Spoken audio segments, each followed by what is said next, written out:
Bonjour, Bonjour. Benjamin Pionnier, Oui. directeur musical du Pays des Sourires, Opéra d'Avignon. Enchanté, merci d'être là. Avec plaisir. Qu'est-ce qu'elle vous révèle, cette musique? Alors, c'est une grande opérette viennoise, c'est-à-dire qu'on est à la fois avec toute la caractéristique de cette musique géniale de Léard qui vraiment signe une de ses plus belles œuvres, après la Veuve Joyeuse par exemple, où il y a vraiment toute cette richesse musicale, toute cette saveur, et puis avec un regard oriental. Alors on est vraiment sur la veine orientaliste qui dure dans toute l'histoire de la musique depuis bien longtemps, déjà depuis les baroques, avec l'enlèvement au sérail aussi, un peu plus tard chez Mozart, et avec cet attrait, comment est-ce que musicalement on va regarder l'Orient? Mais c'est pas de l'ethnomusicologie, c'est-à-dire qu'on va pas avoir de la musique orientale qui va être intégrée dans la musique de Franz Léard, dans cette musique viennoise, mais plutôt voilà avec certaines gammes, avec certaines couleurs, avec des instruments spéciaux, qui va nous donner cette saveur orientale. Alors c'est créer des passerelles entre les deux horizons musicaux? Absolument, donc c'est vraiment avec le langage musical qui est le nôtre, notre langage de musique occidentale, de musique savante. Qu'est-ce qui caractérise cette musique chinoise ou ces chinoiseries en musique? Ça peut être parfois du gong, parfois des timbres, mais avec nos instruments, c'est-à-dire qu'il n'y a pas d'appel à part ces gongs qui font penser au gamelan dans leur utilisation. Mais voilà, il y a des grandes phrases de violon, il y a un magnifique solo de flûte, il y a absolument toutes les couleurs d'orchestre qui sont préservées au service de ces ambiances. C'est vraiment créer des ambiances, et c'est là que Léard est totalement génial, c'est que dans l'acte chinois, eh bien, on est plongé dans la Chine, on est plongé musicalement dans la Chine, avec des grandes masses chorales aussi qui sont à l'unisson et puis qui donnent ce côté très solennel, avec une musique de ballet qui est splendide et qui est pas souvent jouée. En plus, ici, on a la chance dans cette production d'avoir et le ballet d'Avignon et surtout la partie de ballet qui va être jouée dans sa version intégrale, la version de Vienne. Alors, c'est un répertoire que vous avez l'habitude de diriger, cette musicalité-là? Alors, je fais autant d'opéra, aussi de l'opérette, et c'est amusant, puisque la dernière Veuve Joyeuse que j'avais dirigée, c'était à l'Opéra d'Avignon. D'accord, donc ça vous porte chance. C'est une production qui a déjà vécu, puisque je crois qu'elle vient de chez vous aussi. Elle vient de l'Opéra de Tours, oui, Tours. c'est une coproduction entre l'Opéra du Grand Avignon et le Grand Théâtre de Tours, c'est-à-dire que nous avons mis ensemble des moyens en commun pour faire cette belle production. Les décors et costumes les décors ont été faits totalement à Tours, les costumes, la plupart à Tours, une partie aussi en Avignon. Il y a des costumes aussi qui étaient déjà réalisés ici, les perruques ont été faites par les équipes d'Avignon, donc vraiment c'est les deux maisons qui se sont mis ensemble. On avait tous les deux envie de faire un nouveau Pays du Sourire dans cette version-là, et donc on s'est mis d'accord. Alors quand vous dirigez des orchestres qui sont complètement différents au fur et à mesure des productions, comment vous les approchez, ces musiciens? C'est quoi la magie Magie, je sais pas. de l'énergie qui se crée entre vous? On essaie de trouver d'abord une complicité et un mode de travail souple et fluide pour servir l'œuvre. Parce qu'on est vraiment là pour servir un texte. Moi, je viens avec ma version que j'ai idéalisée. C'est-à-dire que dans la préparation, j'ai préparé une image sonore. C'est comme si j'avais préparé un film avant, avec ce que j'ai envie d'entendre, avec les couleurs que j'ai envie de faire ressortir, avec les nuances, avec les tempi. Et les musiciens vont lire, donc ils ont un peu préparé aussi, et puis on va tous se retrouver dans quelques jours, et ils vont, eux, m'apporter, avec la sensibilité de chacun, ce qu'ils ont envie de mettre dans cette musique, la façon dont ils ont envie de l'interpréter, et on va faire en sorte que les deux versions coïncident, et que mes choix artistiques viennent avec leur apport individuel, et que tout ça fasse une œuvre cohérente et un produit unique. Parce que c'est avec un chef, avec cet orchestre, puis avec ces solistes-là. On rejouera le même spectacle dans 6 mois avec un autre orchestre, ce ne sera pas du tout ce sera pas le même son, ce ne sera pas la même aventure. Et donc c'est vraiment une aventure qui commence à chaque fois, où chacun va apporter sa patte. Et puis ensuite à moi, en qualité de chef d'orchestre, de voir qu'est-ce qui, pour l'équilibre, pour le phrasé, pour aller avec aussi la dramaturgie, quels sont les choix qu'on va conserver, ceux qu'on va peut-être abandonner ou qu'on va transformer. Mais il y a vraiment cette collaboration qui va s'installer. Et alors justement, cette collaboration, est-ce que, parce que là je crois que la première représentation c'est dans une semaine, Oui. j'imagine que ça va être un rythme quand même assez soutenu. Oui, c'est un rythme soutenu puisqu'on est en répétition d'une part avec les chanteurs, avec les chœurs, avec le ballet et puis l'orchestre. L'orchestre est toujours un petit peu la dernière phalange La dernière touche. qui arrive dans le processus de répétition. Ouais. Parce que les répétitions d'orchestre sont généralement les dernières répétitions avant qu'on mette tout le monde ensemble sur le plateau. Donc on arrive sur le plateau demain et on commence avec l'orchestre en début de semaine. Et non, c'est un rythme normal mais qui est condensé. Donc vous êtes en confiance. Toujours, toujours. On est avec des professionnels qui aiment faire ce métier-là et puis avec une œuvre qui permet aussi à l'orchestre de briller. On n'est pas dans une opérette où l'orchestre va être en retrait ou va juste servir de faire valoir. L'orchestre, dans cette opérette, qui est une opérette romantique vraiment, qui ne traite pas l'orchestre comme un second plan, l'orchestre est un personnage à part entière. Si on n'avait pas cette richesse orchestrale, on n'aurait pas ce drame, on n'aurait pas ces moments de joie, on n'aurait pas cette fête, on n'aurait pas ces couleurs chinoises. C'est vraiment un personnage à part entière. Et vous, c'est quelque chose qui vous touche personnellement, particulièrement, cet horizon musical, justement, de mêler les deux horizons. Est-ce que ça fait partie aussi de vous mettre tout le temps en défi, quelque part? C'est un peu un défi aussi, et puis c'est surtout chercher à défendre l'œuvre pour son côté, pour ce qu'elle a intrinsèquement comme message. Le message, c'est à la fois une confrontation de deux mondes. On est vraiment au début du XXe siècle, entre Vienne et entre la Chine. Donc c'est vraiment une Chine qui est encore appuyée sur ses traditions millénaires, qui n'est pas du tout ouverte à l'Occident. Et une Europe qui est plutôt une Europe vieillissante qui va s'engager dans la Grande Guerre.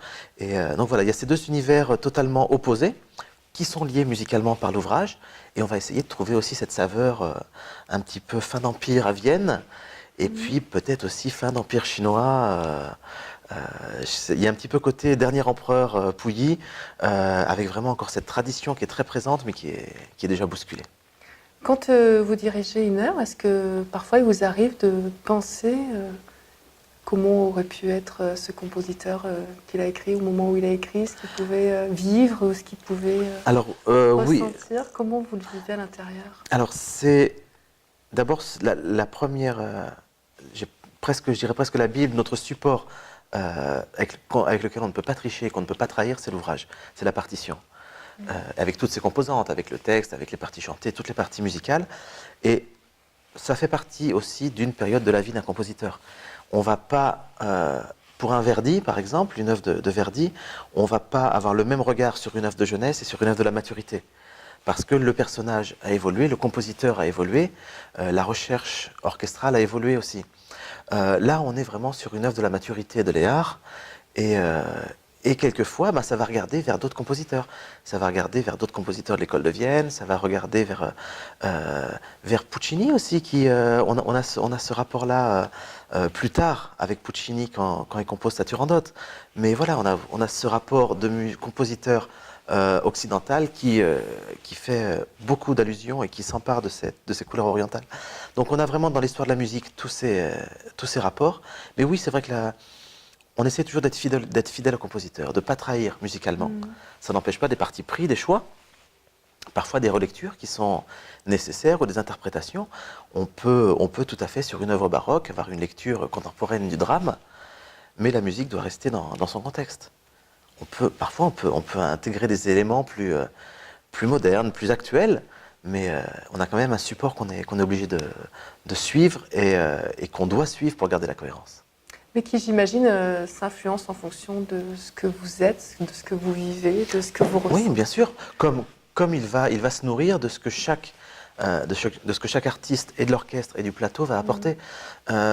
Si on a sur un solo, je vais dire au hasard, un solo, parce qu'il y a un magnifique solo de violon, enfin, il y a beaucoup de solis, mais dont le violon est très mis à l'honneur dans cet ouvrage, et bien si l'artiste qui a envie a une sensibilité particulière à ce moment-là, il la fera sentir, et ça va nourrir le chanteur qui va attaquer 2 mesures plus tard, et ça va nourrir les collègues de l'orchestre qui vont reprendre ce thème plus tard. C'est vraiment dans un mouvement perpétuel de transmission des couleurs, de transmission de sensibilité, parce qu'on est passeur de sentiments quand même dans ces métiers. Et voilà, c'est vraiment un travail collectif qui fait qu'on a cet objet unique Et puis, on se nourrit de ce qui est à l'extérieur de notre métier. Et musicalement, est-ce que vous nourrissez d'autres répertoires, justement? J'écoute beaucoup de musique et pas forcément du classique à la maison. Ouais. Genre? Genre, je sais pas, en ce moment-là, j'écoutais l'album de Claire Diterzy il y a quelques jours, qui est plutôt bien. Elle a d'ailleurs un opéra qui mixe le classique et le sympho, le classique et la pop, qui est plutôt sympa. Donc voilà, oui, plutôt des choses variées.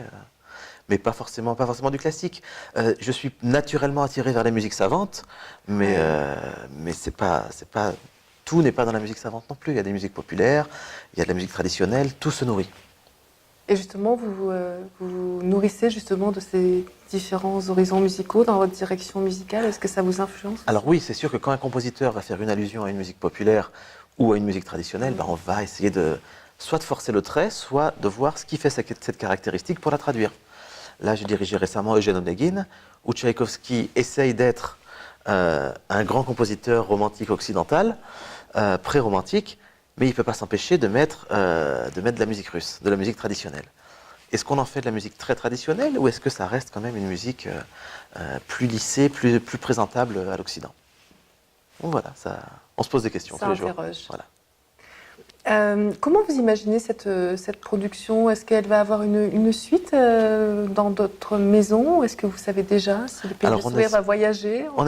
On espère. Pour l'instant, il n'y a pas encore d'engagement d'autres collègues directeurs qui se seraient engagés à le reprendre. Mais comme les saisons se programment 2 à 3 ans en avance, s'il y a des demandes maintenant, ce ne serait pas avant 2021 ou 2022. D'accord, donc elle a le temps de grandir peut-être? Alors oui, c'est une évolution à chaque fois, puisque là on a quelques artistes qui avaient fait la création. Je pense à Sébastien Droit et Norman Aoun qui avaient fait tous les deux la création de cette production, dans cette version. Et nous avons sur cette production 2 nouveaux artistes qui sont Amélie Robins et Monsieur Scofoni, Marc Scofoni, donc qui viennent un petit peu aussi apporter leurs pattes. Et puis on retravaille. On s'aperçoit aussi, je ne dirigeais pas la création à Tours, mais j'ai assisté au processus de répétition. Et on s'aperçoit que la production en elle-même a eu besoin aussi de ce temps de repos pour trouver d'autres souffles, d'autres intentions. Parfois on se dit, peut-être on n'avait pas été dans le bon rapport de personnage à ce moment-là, et puis on essaye de le développer différemment. En tant que directeur de maison d'opéra, est-ce que vous pensez que d'intégrer de l'opérette dans des maisons d'opéra, ça permet d'ouvrir au public, à un nouveau public? Alors moi je suis convaincu qu'il faut varier les formes et les répertoires. Et je m'évertue à Tours, en tout cas, à aller voir vers des répertoires lyriques plus méconnus, à aller voir vers du théâtre musical, de la comédie musicale, de l'opérette, puisque ça fait partie du répertoire et de la culture musicale. Et on devrait pouvoir... le public d'opéra maintenant est très curieux, et puis ils ont accès avec les médias, avec Internet, avec les voyages, avec les DVD, avec tout ça, absolument tout le répertoire qui va de l'opéra baroque à l'opéra contemporain, en passant par le théâtre musical, par l'opérette, par les formes un peu plus bizarres, par les ballets chantés. Et vraiment, il y a beaucoup moins de frontières qu'on a pu avoir précédemment, où les maisons d'opéra faisaient une saison lyrique, une opérette à Noël, une opérette aux fêtes, ou à Pâques. C'est beaucoup plus mixé maintenant. L'Opéra d'Avignon a toujours cette belle tradition de mélanger opéra et opérette, ou comédie musicale aussi, sans distinction. Le Pays du Sourire a besoin de voix lyriques, de grandes voix. L'orchestre est très fourni, plus fourni que dans certains opéras aussi. Donc il n'y a plus d'artistes qui font que de l'opérette ou des artistes lyriques qui se refuseraient à en faire. Les plus grands chanteurs ont plaisir à travailler l'opérette, l'opéra comique, tous les genres musicaux. Merci beaucoup. Merci à vous. Merci.